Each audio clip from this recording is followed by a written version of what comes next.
한국판 바이브 세션이라 심리적 불경기 터지다. 이 말이 맞을까요? 이 말이 무슨 말일까요? 일단 바이브 세션이라는 게 뭐냐?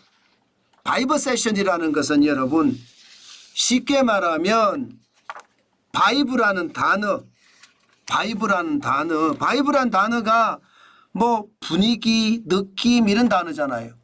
여기에 리세션, 침체라는 단어, 이 두 단어가 합쳐서 바이브 세션 이러면 심리적 불경기를 말합니다. 다시 말해서요. 우리 경제가 좋다, 고용도 좋다, 성장도 좋다, 체감 경기도 상황에 따라서는 좋다. 뭐 이렇게 나오고 있지만 사실 아니거든요. 제가 여러분에게 계속 말씀드렸던 거 있습니다. 지금 대한민국은 저성장의 늪에 빠져서 2022년 3분기부터 계속 어려운 상황이다. 이제는 늪에 빠져서 허우적거리고 있는데 힘이 빠질지도 모른다. 힘이 빠지면 가라앉는다. 가라앉는다는 자체가 경제 위기를 맞는다는 뜻이다. 이렇게 제가 계속 말씀드려왔습니다. 그런데 요즘 와서 말입니다. 이제 제 이야기가 현실에서 일어나는 것 같습니다. 성장률 자체가 꼬꾸라지니까 이제 모두가 걱정하기 시작을 했습니다. 사실 맞거든요. 제가 망한다, 뭐 터진다 이런 이야기 진짜 많이 쓴다고 비난도 많이 받았지만 실질적으로 지표를 보니까 확실하게 나타났잖아요. 지금 심리적 불경기라는 게 여러분 제가 여러 번에 걸쳐서 말씀을 드렸습니다. 경제심리지수를 보십시오. 지금 2022년 7월에는요. 100.1이었습니다. 기준선이 100이에요. 그런데 2023년 3월에는 92.6까지 떨어졌죠. 그리고 2024년 1월에는 93까지 조금은 올라갔어요. 10월에도 93.5까지 올라는 갔습니다. 올라는 갔으나 100과는 거리가 굉장히 멀고요. 제가 저성장이라는 게 L자형인데 L자형인데 끝이 약간 들리는 그야말로 성장에 별로 티가 안 나는 회복돼도 굉장히 더디게 회복되는 그런 상황이 계속되고 있다고 말씀을 드렸잖아요. 그 말이 현실이 된 거예요. 실질적으로 경제심리지수가 100 아래고 경기가 나쁘다. 이 말은 현실이거든요. 여기에다가 소매판매 지수 제가 계속 말씀을 드려왔습니다. 9분기 연속 전년 대비 계속 마이너스를 기록하고 있다고. 9분기 연속이에요. 9분기 연속이면 여러분 분기잖아요. 그러면 2022년까지 가야 됩니다. 2022년까지 가야 되고요. 9분기 연속이 되려고 그러면 2022년 3분기, 4분기 그죠? 그렇게 가야 됩니다. 2023년 1분기, 2분기, 3분기, 4분기 가야 되고요. 그 다음에 2024년 1분기, 2분기, 3분기까지 가야 돼요. 3분기. 그러면 기본적으로 말입니다. 소매 판매 지수가 전년 대비해서 9분기 연속 마이너스라는 건 그만큼 말입니다. 우리 경제가 어렵다는 거예요. 실상도 어렵고 심리도 어렵고 그죠? 실제 소매 판매 지수의 증가율도 보면 굉장히 어렵다. 지금 실질적으로 보면 2020년 코로나 팬데믹 때 마이너스 0.3이었거든요.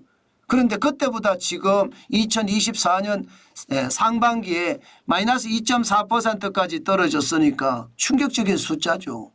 작년에도 마이너스 0.8%였거든요. 그런데 여러분 경기는요. 좋다고 하잖아요. 아니 취업자 수가 2,884만 2천 명이 되면서 고용률 자체가 69.9% 1989년 통계 작성 이래 9월 기준 역대 최대라고 합니다. 우리나라 굉장히 호황이에요. 지금 진짜 큰 호황이에요. 아니 취업자 수가 많으면 그만큼 호황이란 뜻이거든요. 그런데 우리가 느끼나요? 못 느끼잖아요. 아니 실업자가 여러분 실업자가 62만 2천 명밖에 안 돼요. 게다가 실업률은 2.1%예요. 일반적으로 여러분 완전 고용이라고 이야기하면요. 3%에서 4% 사이의 실업률을 완전 고용이라고 합니다. 뭐 지난 8월에 1.9% 그리고 지난 9월에 2.1%의 실업률은요. 완전 고용이 아니라 일하기 싫은 사람도 나가서 일한다는 뜻이에요. 그 정도로 경기가 좋다는 뜻입니다. 일하기 싫은데 나가서 일을 해요. 왜? 돈 많이 주니까.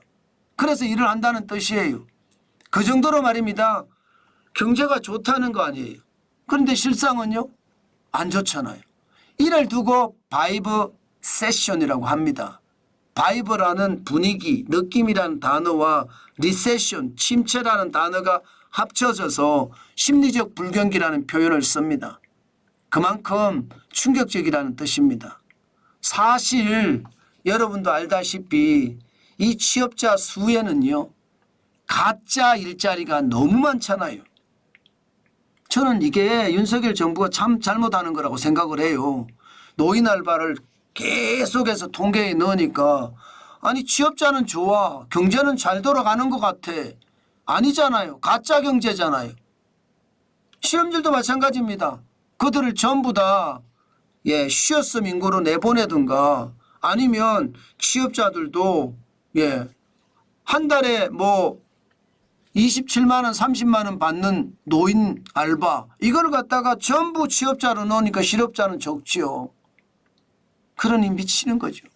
실질적으로는 진짜 나쁩니다. 물가도 잡았다 이야기하잖아요. 소비자 물가가 9월에 1.6%까지 떨어졌다. 그럼 경제가 진짜 좋아야 돼요. 경제가. 그런데 실상은 경제가 좋은가요, 여러분? 실상은 경제가 좋다고 이야기하기는 어렵거든요. 지금 우리 경제가 얼마나 어렵나 오히려 이렇게 이야기하고 있습니다. 경제가 너무너무 어렵다 이렇게 이야기하고 있어요. 그 정도로 말입니다. 분기별 성장률도 보면 최악이잖아요. 여러분 다 아시는 것처럼 2분기 성장률이 마이너스를 기록을 했었잖아요. 마이너스. 게다가 말입니다.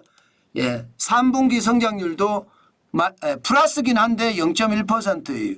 시장의 예측치보다 훨씬 낮습니다. 왜 이런 현상이 벌어지느냐. 이게 여러분 문재인 정부의 경제 정책 지금도 계속되고 있다는 뜻입니다. 가짜 일자리가 가짜 경제를 만들어내고 실질적으로는 경제가 굉장히 어려운데 밖으로 보이는 것은 경제가 좋다 이렇게 보인다는 거.